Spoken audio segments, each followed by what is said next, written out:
अस्सलाम वालेकुम, आप देख रहे हैं होराइजन न्यूज़ HD। खबर शामिल करते हैं साहिवाल से। District traffic officer Sahiwal doctor Asif कमाल की निगरानी में ARP मिशन स्कूल साहिवाल में ट्रैफिक कवानीन व स्मोक आगाही सेमिनार का इनकाद किया गया, जिसमें city traffic police Sahiwal inspector Malik Nazar Farid, director ARP mission school Joseph Yazdani, school असातिज़ा और तलबा की कसीर तादाद मौजूद थी।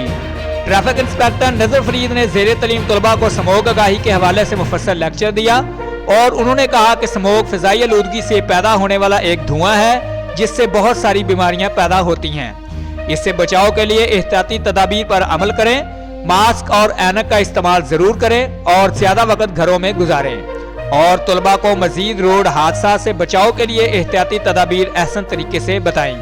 सेमिनार के इख्तिताम पर स्मोक आगाही पर मबनी पफलेट भी तकसीम किए गए, जिस पर स्कूल इंतजामिया की तरफ बेहतरीन ट्रैफिक आगाही फराहम करने पर सिटी ट्रैफिक पुलिस साहिवाल के इस इक़दाम को सराहा गया। रिपोर्ट महबूब चौधरी, सरपरस्त आला, होराइजन न्यूज़ HD।